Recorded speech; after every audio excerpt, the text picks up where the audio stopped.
오늘 본문 말씀에는 예수님의 12제자 모두의 이름이 기록되어 있습니다. 이 중에는 오늘 본문을 기록한 마태의 이름도 있으니 자기 이름을 제일 먼저 기록할 수 있지 않았을까 하는 생각을 해봅니다. 그러나 실제로 오늘 본문 속에서 마태의 이름은 생각보다 뒤쪽에 기록되어 있지요. 왜 그럴까요? 제자들 사이에 위계 질서가 꽤나 셌던 것일까? 베드로의 성격이 급하다, 불같다라는 것을 우리가 이미 아는데 어쩌면 베드로가 마태에게 눈치 줘서 너 이름 제일 먼저 쓰지 마라 그렇게 혼쭐을 냈던 탓일까? 우리가 그렇게 생각하기보다는 영광스러운 부름, 예수님의 제자로 부르신 그 사실 자체가 너무나도 감사한 일이었기 때문에, 중요했기 때문에 마태가 굳이 자기 욕심 채우려고 맨 앞에 이름을 쓸 필요는 없었겠다. 그냥 부름받은 순서대로 기록하지 않았을까 생각을 해봅니다. 다만 부끄럽게도 한 사람, 가룟 유다의 이름 뒤에는 예수를 판 자라는 꼬리표를 달고 있는데요.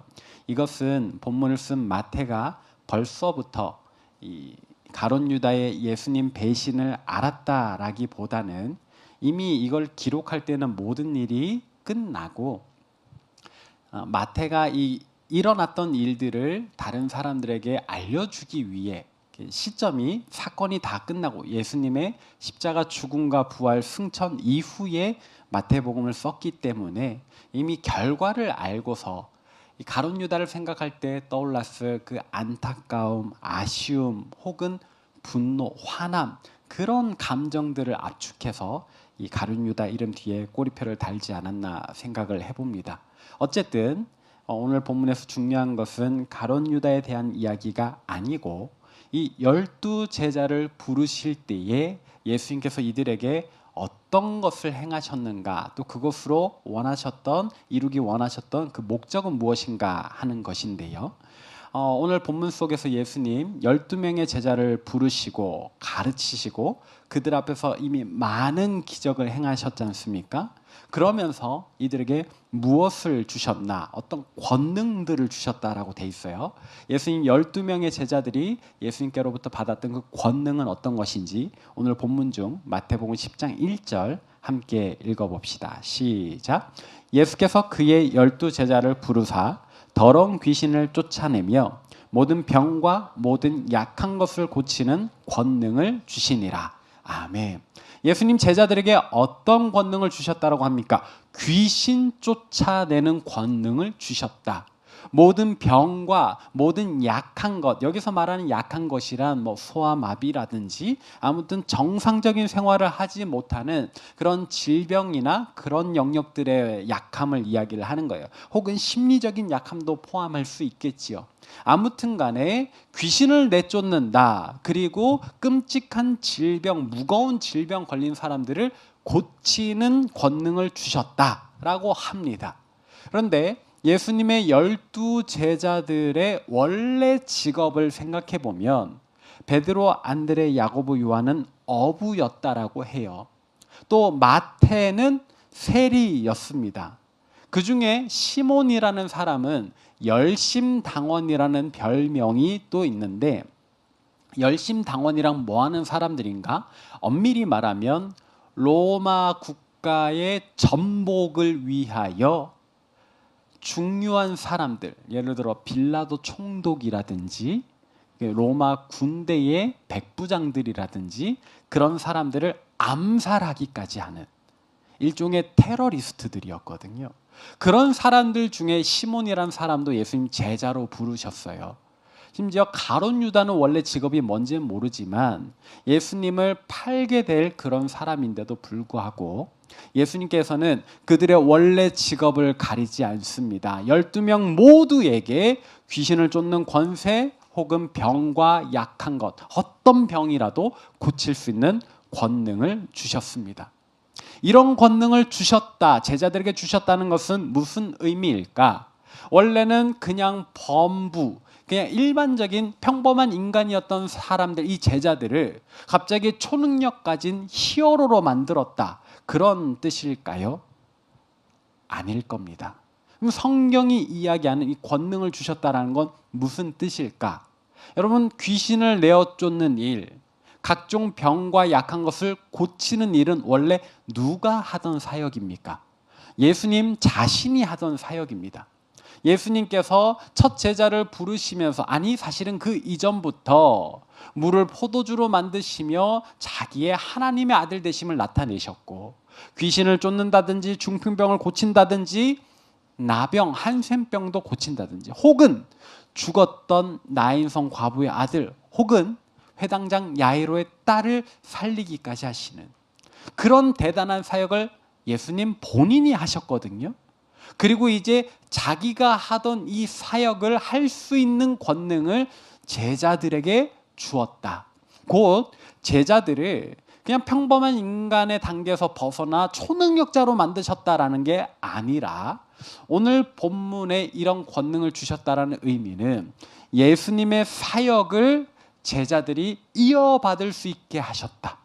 예수님이 하셨던 사역을 제자들이 동참할 수 있게 하셨다. 다른 말로는 예수님이 이제 수동적인 제자로 두지 않으시고, 예수님께로부터 배우기만 하고 보기만 하는 그런 수동적인 제자로 두지 않으시고, 이 12사람을 능동적으로 자기와 같이 사역할 수 있는 동력자로 삼으셨다라는 겁니다. 단순히 초능력자가 됐다라는 의미가 아니라는 거예요. 하나님의 아들 그 영광스러운 사역의 주체자로서 12명의 제자가 새로운 장을 얻게 된 겁니다. 예수님께서는 이렇게 12명의 제자들을 수동적인 제자에서 능동적인 동력자로 삼으시며 이제 어디로 가라 하셨는가가 오늘 본문의 두 번째 포인트인데요. 우리 예수님께서는 제자들을 어디로 보내셨습니까? 오늘 본문의 마태복음 10장 5절 6절 함께 읽어봅시다. 시작. 예수께서 이 12를 내보내시며 명하여 이르시되 이방인의 길로도 가지 말고 사마리아인의 고을에도 들어가지 말고 오히려 이스라엘 집에 잃어버린 양에게로 가라. 아멘. 예수님께서 방향을 제시해 줍니다. 제자들에게 자기 동력자로서의 사역을 행할 그 목적지를 정해 주시는데 두 군데는 가지 말래요. 어디? 이방인의 길로는 가지 마라. 또 사마리아인의 고을에도 들어가지 마라. 오히려 이스라엘의 잃어버린 양에게로 가라. 여기에서 말하는 이스라엘의 잃어버린 양은 유대인이지만 하나님의 아들을 알지 못하고 하나님을 제대로 경외하지 못하는 그 대부분의 사람들을 이야기하는 겁니다. 그러면 예수님께서 제자들을 보내시면서 야, 이방인은 안 돼, 사마리아인도 안 돼, 유대인한테만 가라고 하시는 걸까? 만약 그렇다면 예수님은 왜 그렇게 제한을 두시는 걸까? 그리고 우리는 예수님을 어떻게 고백합니까? 온 세상의 구주라고 믿잖아요. 모든 사람을 구원하신 하나님의 아들이라고 믿잖아요. 그런데 이방인 안 된다고 하고 사마리아인도 안 된다고 하고 유대인만 섬기라고 하는, 유대인에게만 사역하라고 하는 이런 예수님을 우리가 온 세상 구주라고 고백할 수 있나? 그렇다면 저들의 관점으로서는 한국인인 우리도 이방인인데 우리는 어떻게 지금 예수님을 알고 믿고 예배할 수 있게 되었는가? 예수님의 말씀의 의미를 우리가 바르게 알아야 하겠습니다. 예수님께서는 지금 제자들에게 이방인들은 귀신 계속 들려 있어야 돼, 사마리아 사람들은 병 나으면 안 돼, 그렇게 말씀하시는 것이 아니라는 겁니다. 그럼 예수님이 지금 제한을 두시는 이유는 무엇일까? 가끔 우리가 고민하게 되는, 우리를 예수님께서 사용하신다라고 할 때 가지게 되는 그 어떤 부담스러운 지점과 연결이 되는데요. 여러분, 질문 하나 하겠습니다. 하나님께서 당신을 주님의 일을 위하여 부르십니다라고 할 때 꼭 신학교를 가서 목사가 되어야만 하는 것일까요? 하나님께서 당신을 천국 복음을 위하여 보내십니다 할 때 꼭 우리가 저 머나먼 아프리카로 가야만 할까요? 그런 선교사가 되어야만 복음을 전할 수 있는 것일까요? 그렇지 않죠. 우리가 목사가 되지 않아도, 목회자가 되지 않아도 여러분들 삶의 자리에서 얼마든지 주님의 일을 할 수 있습니다. 우리가 꼭 선교사가 되어서 지구 반대편 머나먼 땅으로 이방인들에게로 가야만 복음을 전할 수 있는 것 아닙니다. 여러분들이 살아가고 있는 삶의 자리에서부터 시작하면 되는 겁니다. 복음을 전하는 것 목회자 아니라도 할 수 있다. 그리스도인이라면 누구나 할 수 있다. 여러분들이 살아가는 가정에서 여러분들의 가족들을 대상으로 주님의 사랑, 그 복음을 전할 수 있고, 여러분들이 살아가고 있는, 또 일하고 생활하는 직장과 학교에서 얼마든지 주님의 복음을 전할 수 있습니다.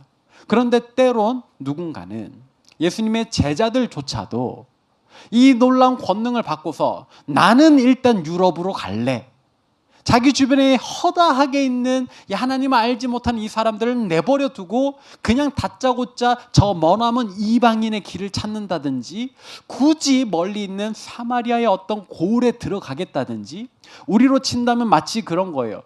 여러분들이 이 과천에서 혹은 여러분들이 살아가고 있는 모든 곳에서 얼마든지 복음을 전할 수 있는데 난 다 때려치우고 지금 당장 북한에 갈 겁니다 라고 할 필요가 없다라는 겁니다.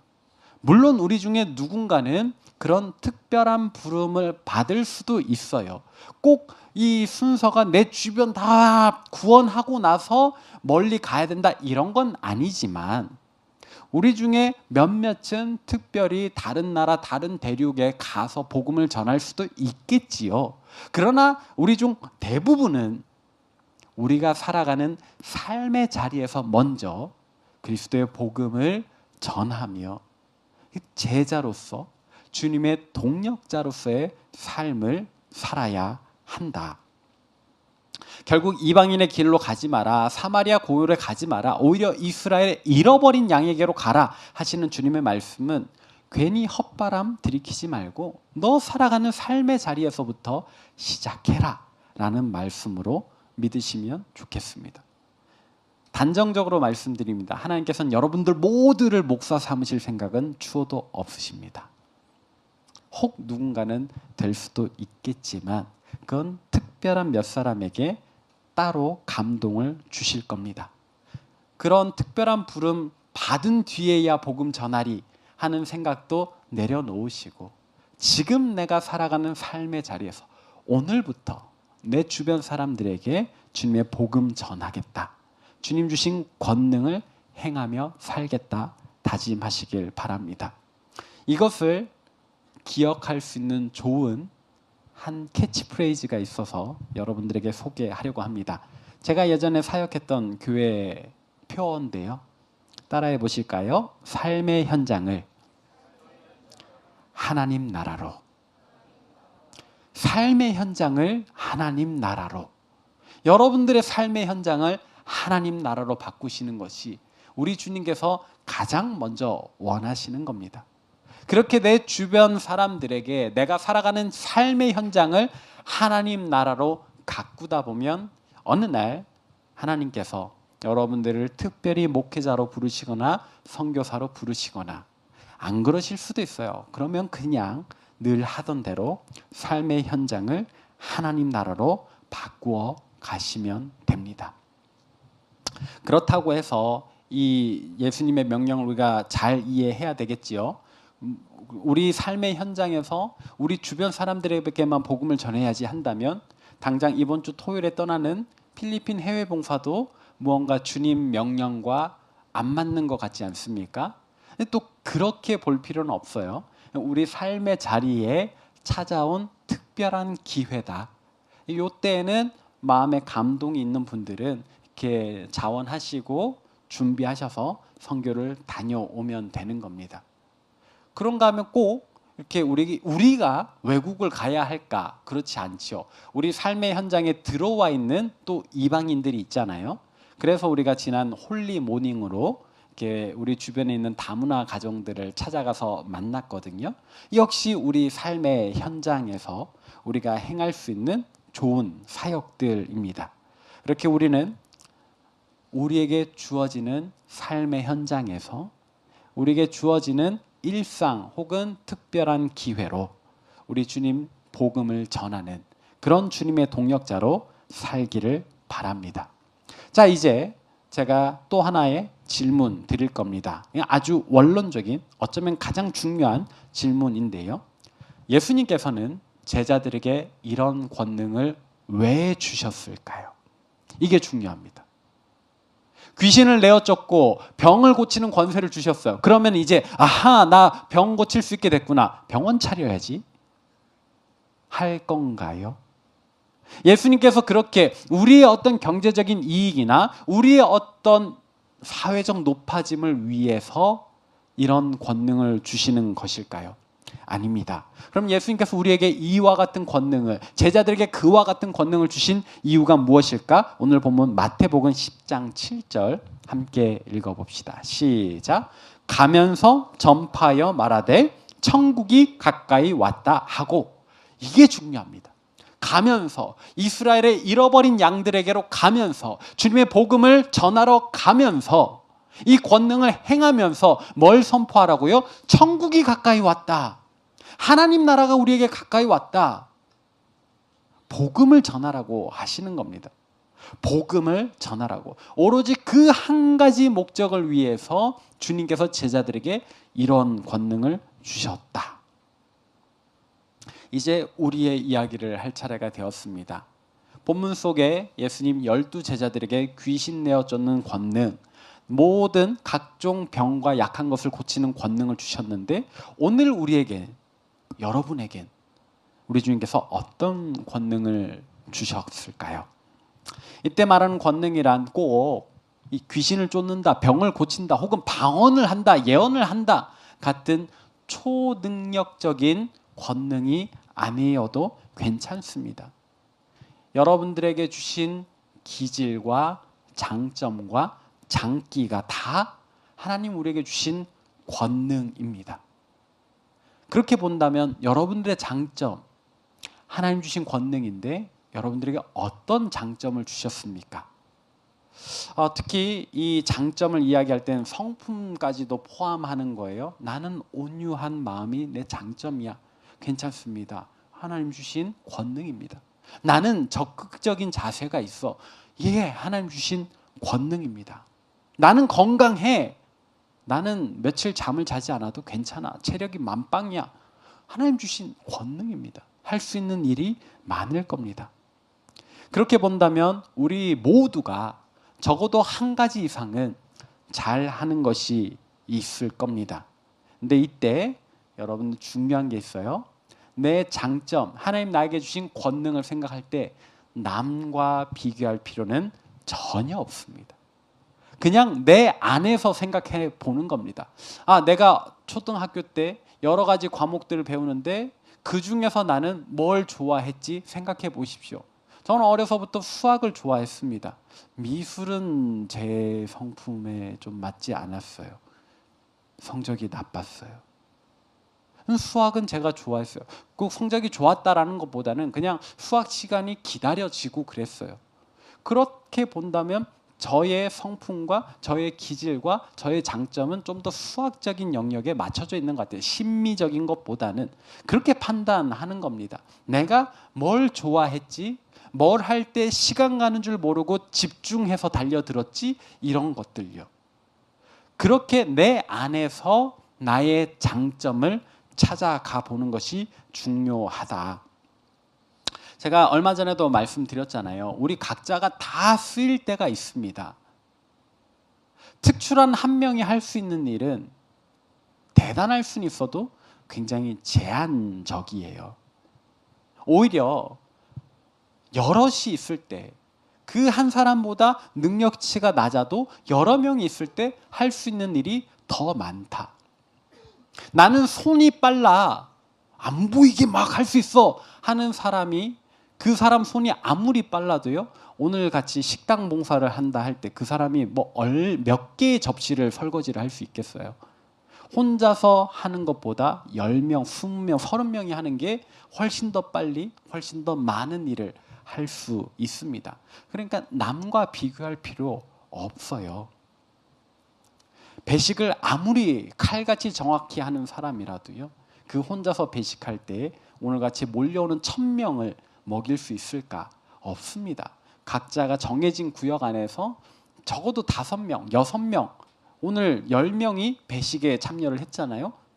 그렇게 해야 몰려오는 이 성도들을 맛있게 먹일 수 있는 거거든요. 근데 이렇게 뭐 설거지, 배식 이야기하니까 그거 뭐 그렇게 특별한 장점인가, 그걸 권능이라고 할 수 있는가라는 생각이 드세요?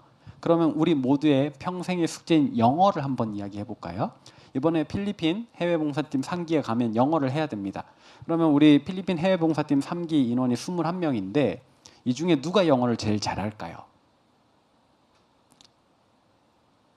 그거 등수 세우는 게 뭐가 중요해요? 그 한 명만 가서 영어로 말할 게 아니거든요. 조금이라도 말할 수 있는 사람은 거기 가면 다 해야 됩니다. 이번 선교팀이 현지 교회 한 곳을 섬겨요. 100명을 섬깁니다. 21명이 할 수 있으면 애들 하나씩 옆에 끼고 걔들한테 말을 붙여야 돼요. 한 명만 통역하는 게 아니에요. 고등학교 2군데를 갑니다. 한 곳에서는 250명의 학생들을 섬기고 다른 한 곳에서는 150명을 섬겨요. 6개 코너로 나눠진단 말이에요. 등수 세워가지고 야 너는 토플 몇 점 되니까 너는 영어 해도 된다. 우리가 그렇게 하지 않거든요. 영어를 못해도 가면 해야 돼요. 준비를 해서라도. 아 영어 그러니까 갑자기 정이 좀 떨어지는 것 같나요? 그러면 한국말은 어떨까요? 여기서 한국말을 누가 잘할까? 우리 청년교구 공동체 안에서 한국말을 잘한다는 건 좀 조리 있게 논리적으로 설명할 수 있다라고 본다면 누가 제일 잘할까? 반대로 우리 중에 좀 재미있게 말할 수 있는 사람은 누굴까?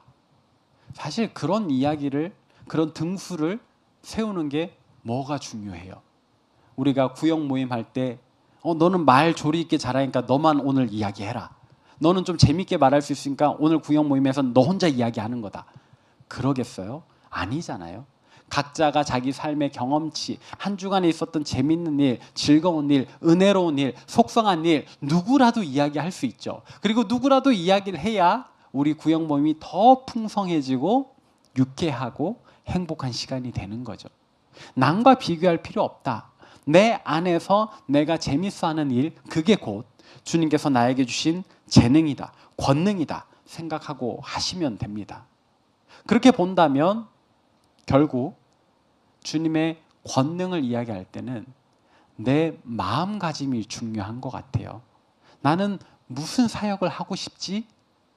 나는 어떤 사역으로 주님의 복음을 전하지?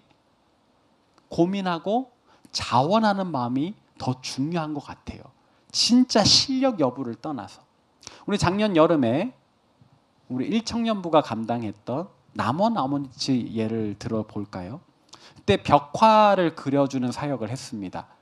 2팀으로 나눠져서 했는데 다들 어마어마한 결과물을 냈어요. 너무 예쁘더라고요. 근데 그 벽화 사역에 꼭 대학 전공을 이렇게 미술 쪽으로 해야만 벽화 사역을 할 수 있었나요? 물론 우리 가운데 그런 디자인 쪽 전공자들이 있어서 도안을 예쁘게 그린 건 맞아요. 그런데 그 도안을 벽에다 투사하고 그려내고 채색하는 거는 순전히 그 마음 동한 자원자들이 하는 거죠. 내가 섬기리라 하는 마음만 있으면 누구든지 할 수 있었다. 남원 아우니치뿐만 아니라 2청년부 수련회 때도 마찬가지입니다. 우리 같이 수련회 기간 동안에 먹을 식사를 준비했던 팀들이 있어요. 남원에서도 식사 준비한 팀이 있었고 2청년부 수련회도 그 좁아 터진 주방에서 땀 뻘뻘 흘려가며 봉사한 우리 임원들이 있었어요. 뭐 식품 영양학과를 전공해야 요리팀을 할 수 있었나요? 아니죠. 섬길 마음만 있으면, 열정만 있으면 할 수 있었잖아요. 결국 우리에게 주어진 사역을 행할 권능은 우리 마음에 달려 있는 겁니다. 마지막 예를 사실 생각했다가 할까 말까 고민을 했는데 그냥 해보도록 하죠. 남원 아우니치 때 가장 이렇게 모두에게 안타까움을 샀던 사역이 하나 있죠. 바로 비닐하우스 뼈대가 되는 쇠파이프를 옮기는 사역이었습니다. 굉장히 무거워 보였어요. 근데 그걸 옮길 수 있는 거는 헬스장에서 3대 운동 500은 찍어야 그 사역을 맡겨 주었나요? 우리 그렇지 않았어요. 무겁지만 혼자서 못 들면은 3명, 5명이 달려들어서 나르는 거예요. 마음이 중요하다. 결국 오늘 말씀에서도 여러분들에게 떠오르는 핵심 키워드는 나는 어떤 사역으로 주님의 일을 할까?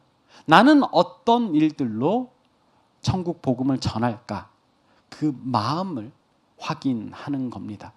하나님께서 분명히 우리 모두에게 뭐로든지 할 수 있는 장점과 장기들을 주셨다. 재능을 주셨다. 남과 비교하지 않고 내 안에서 찾으면 된다. 여러분들의 장점 중에 나는 온유해, 나는 좀 상냥해, 친절해 하는 분들이 있습니까? 그 성품을 잘 활용하십시오. 하나님께서는 여러분들의 성품을 통해 천국의 따스함을 전하실 겁니다. 나는 꼼꼼한 편이야, 나는 완벽주의 성향이 있어, ISTJ야 하시는 분들이 있습니까? 여러분들의 꼼꼼함으로 하나님의 완전하심을 증거하십시오. 나는 좀 부유해, 나는 이렇게 알바했는데 이번 달에 꽤나 많이 벌었어 하시는 분들 계십니까? 부모님 용돈을 넉넉히 주셨어 하는 분들이 있습니까? 여러분들의 넉넉함으로 천국의 풍성함을 전파하시는 것도 좋겠습니다. 하나님 우리에게 주신 성품, 지식과 지혜, 재물, 건강까지 모든 게 우리에게 천국의 복음을 전하라고 주시는 하나님의 권능입니다. 이 권능들을 가지고 우리 삶의 자리에서 아름답게 복음을 전파하는 저와 여러분 되시길 바랍니다. 이것이 우리가 일상을 살면서 우리 그리스도인들이 취해야 할 우리의 생활 태도인 줄로 믿습니다. 우리에게 주신 재능이 꼭 한 가지 이상씩 있다. 그걸로 우리가 살아가는 삶의 현장에서 복음을 전해야 되겠다. 그런 마음을 먹는 것이 우리의 생활 태도다. 마지막으로 주님 우리에게 덧붙이신 말씀이 있습니다.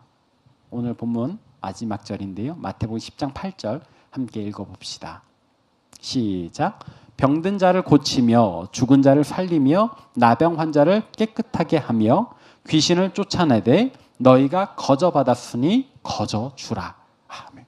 이와 같은 권능을 행사하면서 어떻게 하라고요? 너희가 거저 받았으니 거저 주라 말씀하십니다. 우리의 장점과 장기를 사용하면서 대가를 바라지 말라 하시는 것 같습니다. 이 말씀 어떻게 읽어야 할까요? 있는 그대로다. 하나님 우리에게 건강을 주셨다면, 거저 주셨으니까 이 건강을 활용해서 여러분들이 열심히 이웃을 섬기십시오. 하나님 여러분들에게 어떤 특별한 재능을 주셨습니까? 역시나 하나님께서 태초부터 거저 주신 겁니다. 거저 받으셨으니 기쁘게 이웃을 위해 사용하시면 좋겠습니다. 한편 우리가 수고하고 애써서 열심히 아르바이트해서 번 재력은 어떨까요? 여러분들 중에 개인 사업하시는 분들 사실 달달이 굉장히 힘든 고비들을 넘어서서 이렇게 수익을 내시는 거잖아요. 그런 재력은 거저 받았다고 할 수 있나? 이건 역시도 우리가 믿음으로 고백하는 겁니다. 나에게 일할 수 있는 기회를 주신 거 거저 주셨다. 내가 해서 망하지 않고 내가 일한 만큼 소득 낼 수 있는 것도 하나님 도와주신 거다 라고 믿고 고백하면서 나에게 이런 월급 주심, 소득 주심 이웃에게 베풀라고 주시는 거구나 라며 넉넉한 마음을 가지시면 좋겠습니다. 저도 그럴 때가 있지만 제가 이렇게 사역하면서 만나게 된 두 종류의 사람을 이야기해 보고자 합니다.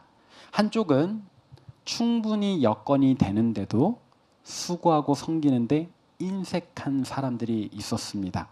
그들에게 어떤 사역에 동참할 것을 권유했을 때 항상 그들은 안 되는 이유를 먼저 찾더라고요. 근데 그 이유를 듣고 있다 보면 진짜 어렵구나, 안 되겠다라는 동의가 되기보다는 이 친구는 섬길 마음이 없구나 하는 생각이 들었습니다. 솔직히. 그러나 그런들 어쩌겠습니까? 지난주 말씀에서와 같이 주님께서도 그 친구를 강제하지 않고 인내하며 기다리고 계시기에 저 역시도 알겠다 하고 기다릴 뿐이지요. 아쉽게 돌아섭니다. 반대로 또 다른 부류가 있습니다. 다른 한쪽은 현실적으로 어려운데도 불구하고 어떻게든 해보려고 방법을 찾는 사람들이었습니다. 그런 분들은 표현부터가 달랐습니다. 목사님, 제가 그 사역 정말 하고 싶은데 이런저런 사정이 있습니다.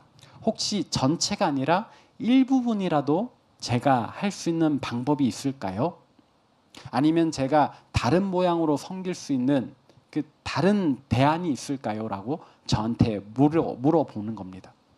지난 홀리 모닝 때도 마찬가지였습니다. 4명의 청년들이 저와 박평화 목사님 함께 가정 방문을 하기로 했습니다. 그런데 당일 아침에 한 명이 약속 시간에 나타나지 않는 겁니다.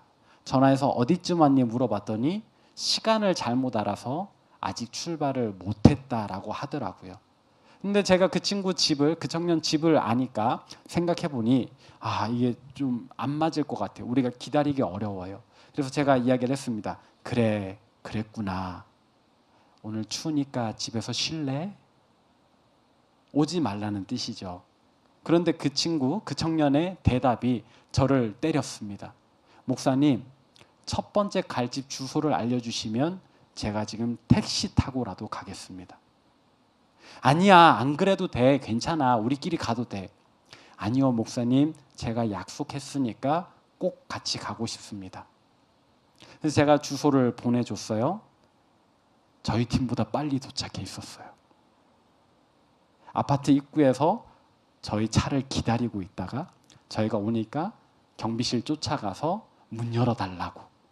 그래서 이 주차 차단기도 올려주고. 누군가에겐 별거 아닌 일일 수도 있어요. 제가 추우니까 쉬어라 했을 때 그럴까요? 하고 쉬어도 될 만큼 그날 많이 추웠습니다. 근데 그 청년은 쉬지 않더라. 택시 타고라도 와서 동참하더라. 그 청년 덕분에 제가 얼마나 힘이 나는지 몰라요. 그런 여러분들이 있어서 하나님께서도 얼마나 기뻐하실지 모르겠습니다. 우리 모든 사역이 그렇습니다. 우리 가운데 또 임원들, 리더들 매주 토요일 오전에 모여서 같이 말씀 나누고 공동체를 위해서 기도하고 준비해서 여러분들을 섬깁니다. 이 예배, 여러분들 어쩌면 습관처럼 오는 이 예배에도 참 많은 이들이 준비하거든요. 보이지 않는 곳에서, 보이는 곳에서. 시간이 남아서 하는 게 아니에요. 시간을 찾고 만들어서 섬기는 거죠.